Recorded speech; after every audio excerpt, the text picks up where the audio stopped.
In any group of normal children, there is an expectation of mental ill health which bears comparison with that of adult populations.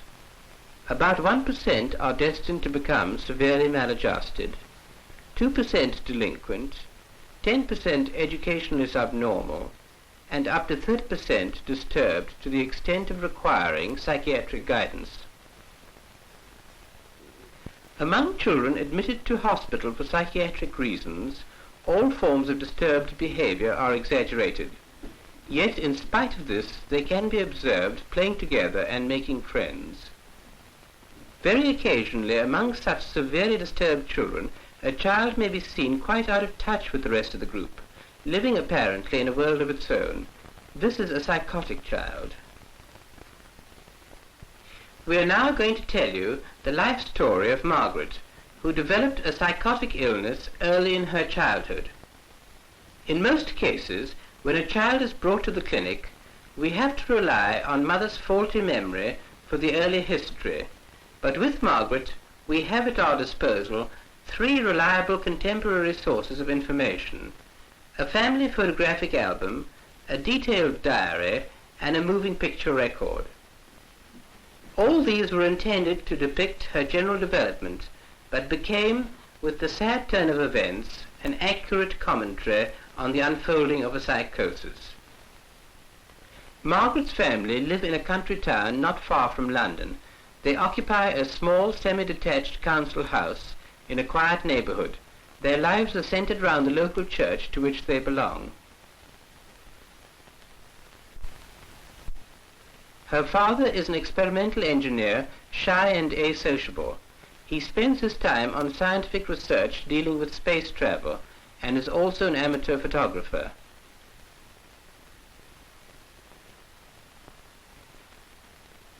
Mother is uncertain of herself and unduly anxious to please. As a child, she was left out of children's groups owing to her timidity and lack of push. She felt that having children of her own would compensate for this past isolation.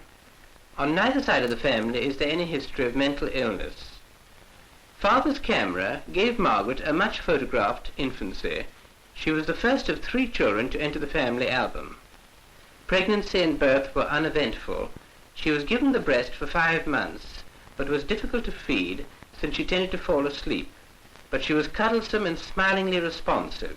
At 5 months, Father's work took him to Canada, and Mother kept a diary of Margaret's progress for his benefit. Margaret's now 5 months old and thriving. She's very good and hardly ever soils a nappy. Buster's bark always scares her and makes her cry as if in pain. In the bath she splashes like a baby mermaid. She's really very sweet-tempered and smiles beautifully at everyone. She recognizes faces in magazines and is tremendously attracted to brightly colored things. She sings in time to music and uses little syllables. We are, however, having trouble with her feeding. With any unexpected sight or sound, she brings up all her food. It seems to be a nervous complaint. Father returned from Canada after 6 months with a cine camera and began to film her regularly. His first film showed her preoccupation with things. She was always investigating and pulling them apart. She was now taking her food well, watched anxiously by her mother, who was easily upset by minor setbacks. She seemed overzealous to make a success of Margaret.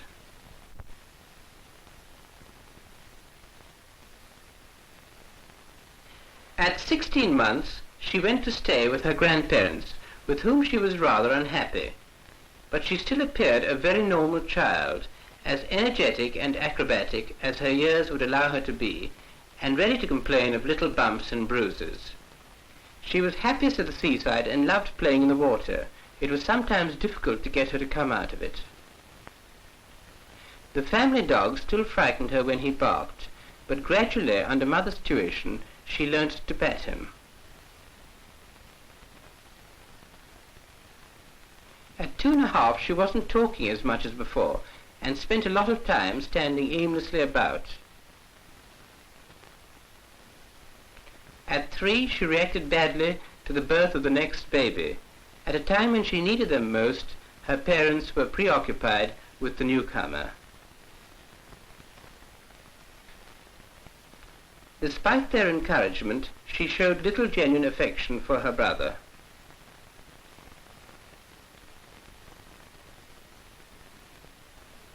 A marked difference in her behavior now became apparent.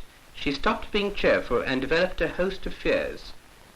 These were sometimes so intense that her legs folded up under her, and her whole body, as her mother put it, resembled a person in a nightmare.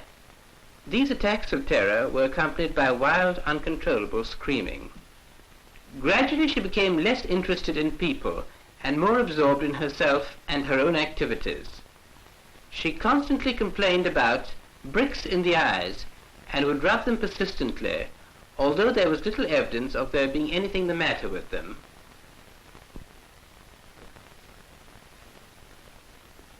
She took little notice of her brother, but would imitate many of the movements that he made, once he was able to get on his feet. Although she screamed a great deal for no apparent reason, she seldom complained of hurt, and gave very little expression of pain. Even during this turbulent period, in her own setting at home, she looked like a normal 4-year-old child, but the changes at work inside her were soon to become external and obvious. The turbulence rapidly subsided, and the fearfulness and screaming gave place to withdrawn and rigid behavior. She now began to look queer in addition to behaving queerly, and her speech became uncommunicative and parrot-like. Over and over again she would repeat the same phrases. "What's the matter with you?" "Don't scream." "No one's frightening you, darling." "You mustn't tear the pictures." "She's not really bad." "Maggie, you're a bad girl." "Don't beat Maggie," and so on. She seemed to resent any close contact and would shake herself free from it. Under conditions of excitement, like many psychotic children, she made flapping movements. Another visit to the seaside brought out these new bizarre qualities. She was now immersed in her own world, and no longer appeared to be, as her parents put it, a real person. The life had gone out of her.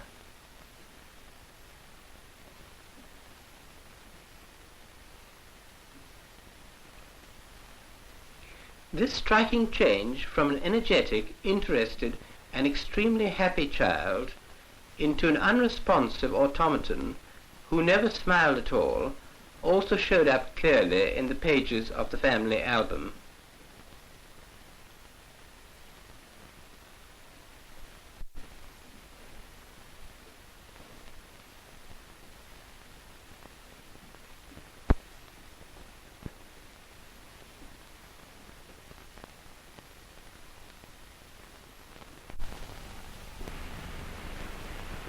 She made life so difficult for the family that she was sent away to a special school.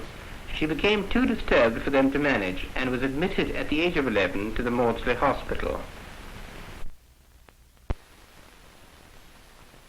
At her first appearance there, her stiff and clumsy gait was at once noticeable, together with her general emotional flatness and odd mannerisms.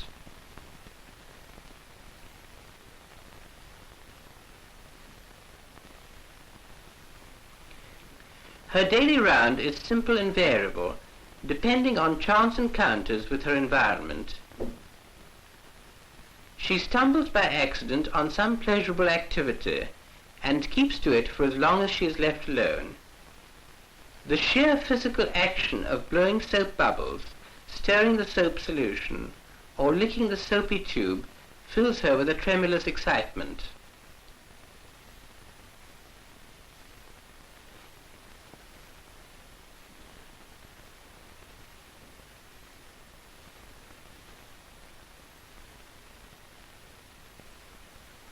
If interfered with at all in her enjoyment, she tends to respond not with anger, but with a vague, hapless type of behavior, something intermediate between fight and flight.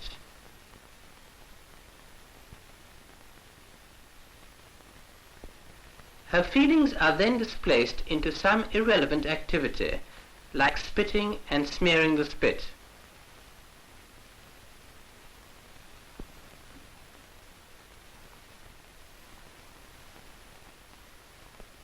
When things that she desires are beyond her reach, she makes use of adults around her as tools to achieve her purpose, but without in any way forming a relationship with them.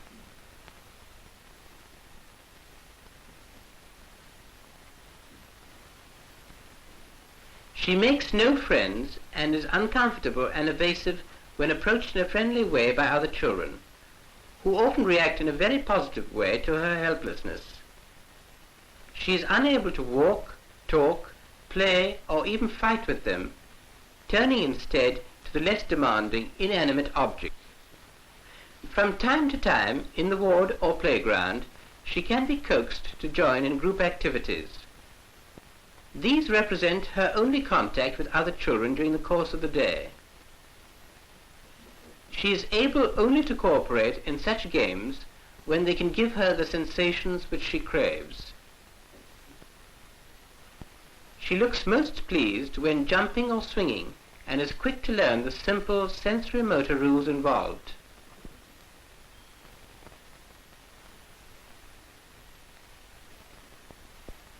Her isolation in a group and preoccupation with her own needs can be observed when the children are having a meal together. She will go through the motions of response as when saying grace, but it is only an incomprehensible mumble. She will allow others to help her, but shows not a trace of gratitude. She complies with the social demand, however, and eats with a fork or spoon, but outside the set meals and on her own, she uses her hands.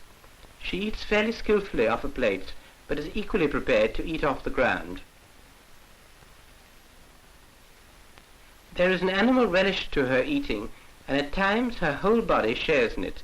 Odd facial mannerisms also tend to make their appearance at this time.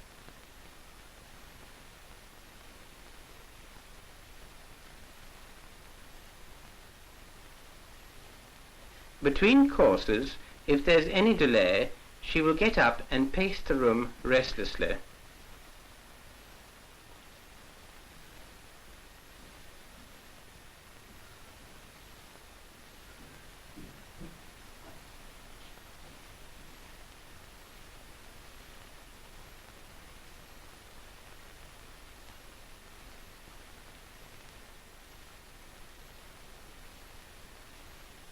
At the end of a course, again conforming like the other children, she will offer her empty plate to be taken away and receive a new one.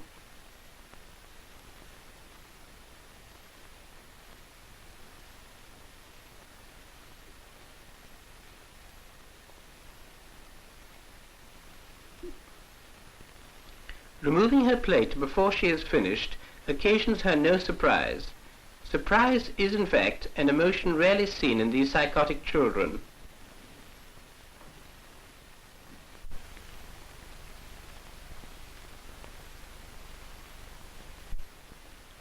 In the classroom, her random behavior in a room full of well-occupied children is a striking phenomenon.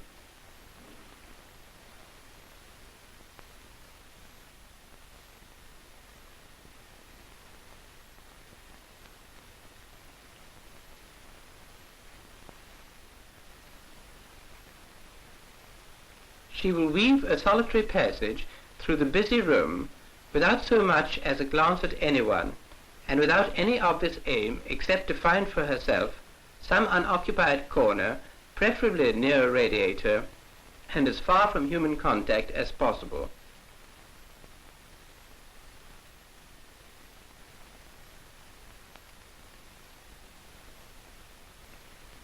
Objects are of value only when they can be drummed against the surface or put into the mouth.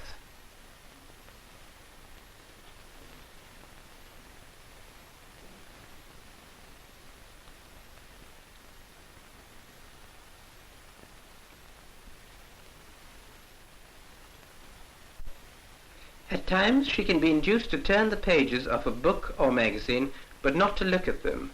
Concepts and symbols appear to play no part in her life, and she is able to learn only on a sensory-motor level.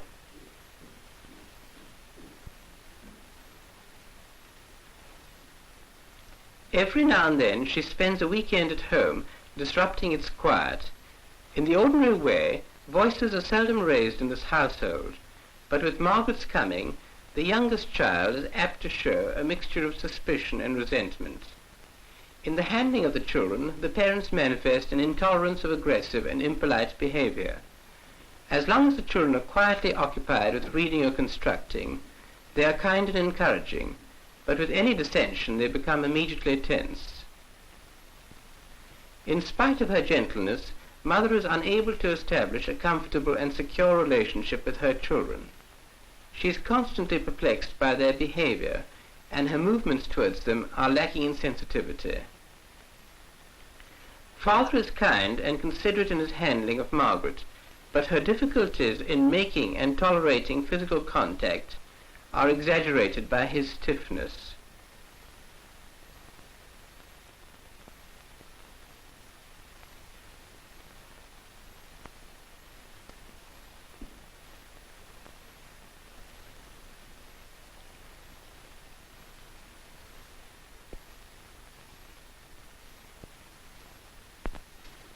Mother's determination to make normal contact with Margaret is apt to drive her further and further into her autism.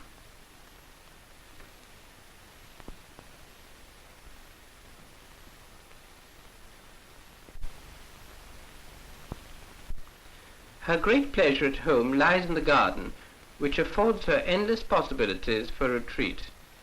Behind some bush she can often be heard singing wordless melodies with magnificent tunefulness. Father's main complaint is that she picks his flowers. Under his guidance she has learned to ride a tricycle.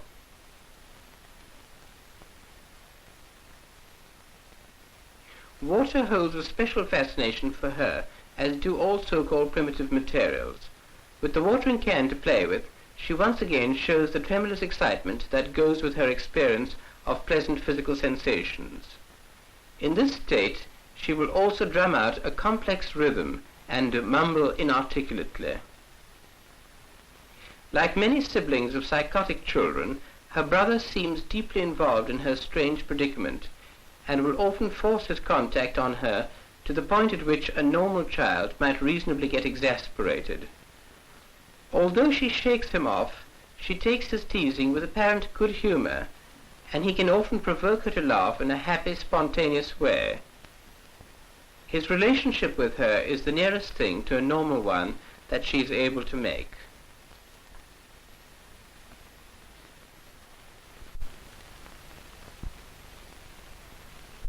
Where is this unfortunate girl to end? The child who started life with such energy and impetus is now drifting into an apathetic and pointless existence. There is some therapeutic and research provision made for her until the age of 12, but at adolescence she becomes the Cinderella of psychiatry. Very few want the psychotic child at this age. She is not considered suitable for the low-grade institutions and is still too young for the mental hospitals. But these are the places to which she is sooner or later compelled to go, to be lost eventually among the defectives and adult psychotics. With the mental health organization at our disposal, we must recognize her special problem and the challenge she presents.